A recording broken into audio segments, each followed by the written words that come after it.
আমি আর আমার মামাতো ভাই ঘুরতে যাবো বলে ঠিক করেছি। পরদিন সকালে আমরা আমাদের মতো ব্যাগ গুছিয়ে বাস স্ট্যান্ডে এলাম। আকাশ মেঘলা, ধীরে ধীরে বৃষ্টি পড়ছে। আমরা ছাতা মাথায় ব্যাগটি পিঠে ঝুলিয়ে দাঁড়িয়ে আছি। এতক্ষণে আমাদের গন্তব্যে যাওয়ার বাস এসে দাঁড়ালো। আমরা তড়িঘড়ি করে বাসে উঠে পড়লাম। পাশাপাশি আমরা বসলাম। আমি জানালার ধারে, ভাই আমার পাশে বসে। বাইরে ঝিরিঝিরি বর্ষা অবিরাম হয়েই চলেছে। দেখতে দেখতে বাস ছাড়ল।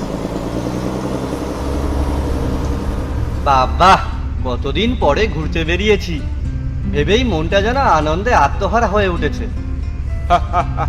কাজের ফাঁকে ফাঁকে একটু ঘুরতে যাওয়ারও দরকার, তাতে মনটা হালকা হয়, মস্তিষ্কের প্রেশারও কমে, তাই না? তা তুমি ঠিকই বলেছো দাদা।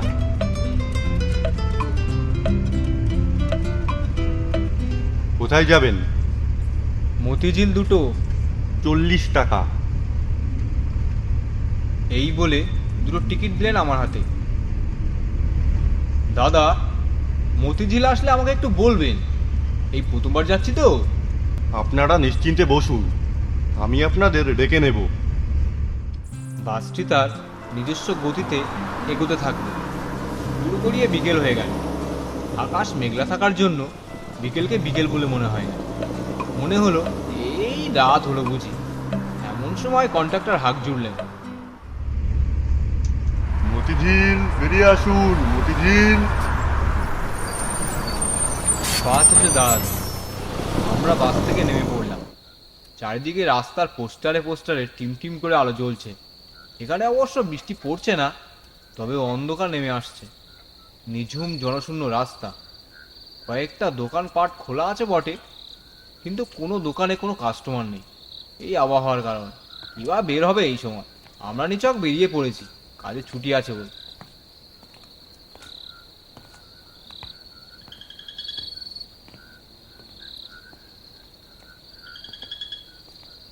আমরা একটা দোকানের সামনে এসে জিজ্ঞাসা করলাম, দাদা, এখানে ব্লুরিং হোটেলটা কোথায়? সোজা গিয়ে বাঁদিকে চলে যাবে, মিনিট পাঁচেকের রাস্তা হবে। ধন্যবাদ দাদা। আমরা দোকানদারের পথ নির্দেশ অনুযায়ী চলতে লাগলাম। বৃষ্টিটা হয়ে যেন পরিবেশটা কেমন স্যাঁতসেঁতে হয়ে গেছে। তবে সমুদ্রের সবচেয়ে কাছের হোটেলে গিয়ে উঠবো আমরা, যার নাম ব্লুরিং। অবশেষে আমরা হোটেলের মেন গেটের সামনে এসে দাঁড়ালাম। কেউ আছেন? শুনছেন? ও দাদা, শুনছেন? একটি লোক পিছন ঘুরে আমাদের দিকে আসলো। দেখে তো মনে হচ্ছে দারোয়ানই হবে। क्या हुआ सब्जी? रूम चाहिए 2 दिन रहने के लिए। सब्जी, ये होटल बंद पड़ा है 1 महीने के लिए। पता नहीं लोग क्यों नहीं आता इस होटल में। मैं तो नया आया हूँ सब्जी। वो लाइट दिख रहा है होटल में। वो होटल की नौकर है सब्जी।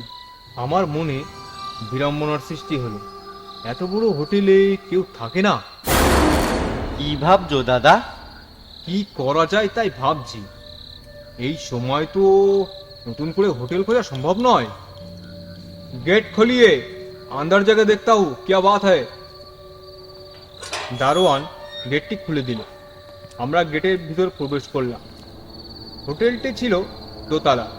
উপরের ঘরগুলি অন্ধকার, কিন্তু নিচের ঘরগুলিতে পর্যাপ্ত আলো রশ্মি ফিরে বার হচ্ছে। স্যার, আসুন স্যার, আপনাদের জন্য আমি কি করতে পারি বলুন স্যার। আমরা 2 দিনের জন্য এখানে থাকবো আর সমুদ্র পরিদর্শন করব। সেটা তো ভালো কথা। আপনারা কিরকম রুম চান সেটা একটু বললে সুবিধা হয় আর কি। শুনেছি আপনাদের এই হোটেলে নাকি এক সেট রুম আছে, সেখান থেকে নাকি সমুদ্রের দর্শন ও সমুদ্র হাওয়ার স্বাদ পাওয়া যায়। সেই রকমই রুম চাই আমাদের, কি বলিস ভাই? হ্যাঁ দাদা, তাহলে তো খুব ভালোই হয়। ওই রকম এক সেট রুম আছে, তবে তবে কি? কথা শেষ হতে না হতেই হোটেলের আরেকজন ম্যানেজার এসে বললেন, ওই ঘরগুলো নোংরায় ভর্তি হয়ে আছে কিনা তাই উনি একটু সংকোচ বোধ করছিলেন আর কি। ও এই কথা। ও আপনি কিছু ভাববেন না, একজনকে পাঠিয়ে দিন, হাতে হাতে রুমগুলি পরিষ্কার করে নেব।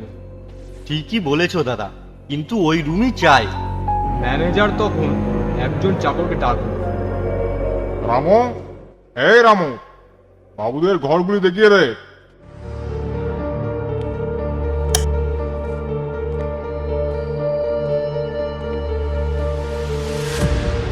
বাবু, এটা হলো রান্নাঘর। এই বলে রামু রান্নাঘরের দরজা খুলল। ঘরে মাকড়সার জালে ভর্তি। অপর প্রান্তে একটা জানালা, মেঝে ধুলোতে পরিপূর্ণ। হঠাৎ সেই ধুলোর উপরে একটা ছোট পদচিহ্ন ভেসে উঠেছে। একই সঙ্গে কোনো এক বাচ্চার করুণ কান্নার আওয়াজ ভেসে উঠল। ভাই আমার কাঁধটা চেপে ধরল। আমি চমকে উঠলাম আর ভাইয়ের দিকে তাকালাম। এক পা এগোতেই দেখি পরিবারে আরেকটি পদচিহ্ন ভেসে উঠল। আমি আর এগোলাম না, কিন্তু পদচিহ্ন ক্রমশ এগিয়ে গিয়ে ঘরের অপর প্রান্তে গিয়ে বিলুপ্ত হয়ে গেল। দাদা, এ কি দেখলাম? আমার কিন্তু খুব ভয় পাচ্ছে দাদা। কিন্তু কি ছিল ওটা? কোনো একটা ব্যাপার তো আছে। যাই হোক, অনেক পরিশ্রম হয়ে গেছে, একটু বিশ্রামের দরকার, চল। রামু কিছুটা দূরে গিয়ে দাঁড়িয়েছিল। দেখে মনে হচ্ছিল তার মুখে যেন কোনো ভয়ের চিহ্ন অঙ্কিত আছে। রামু, এই রামু! হ্যাঁ হ্যাঁ বাবু। কি ভাবছো রামু? কিছু না বাবু, আসুন পরের ঘরটি দেখাই, আসুন। এই বলে রামু পরের দুটি ঘরের দিকে আঙুল দেখিয়ে নিচে যাওয়ার আগে বলে গেল, আমি হরিদাসীকে পাঠিয়ে দিচ্ছি, সে এসে ঘরগুলি পরিষ্কার করে দিয়ে যাবে। আপনারা ততক্ষণে বারান্দার বেঞ্চে বসে বিশ্রাম করুন।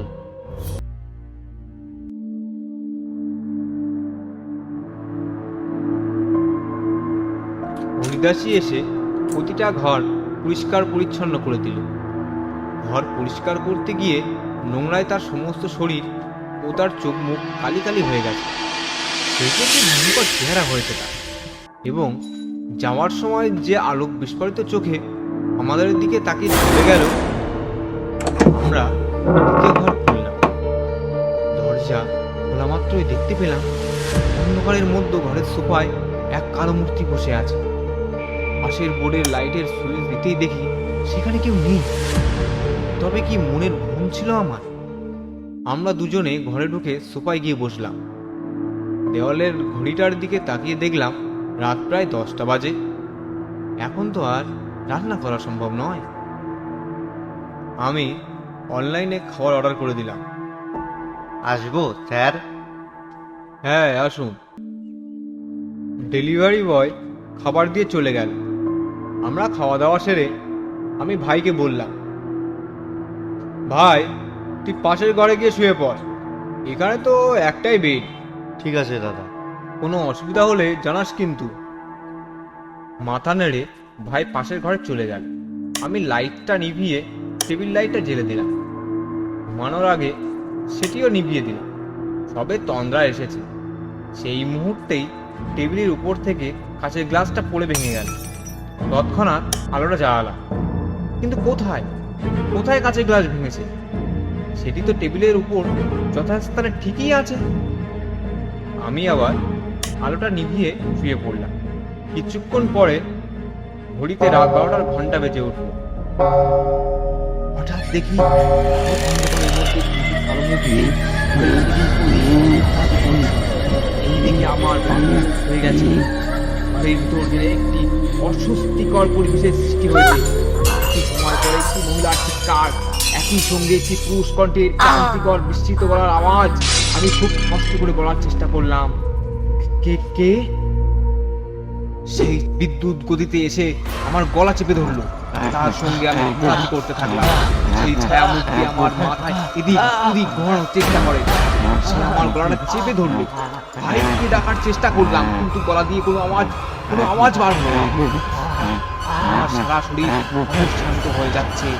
নিঃশ্বাস নেওয়ার ক্ষমতা হারিয়ে ফেলছি আমি।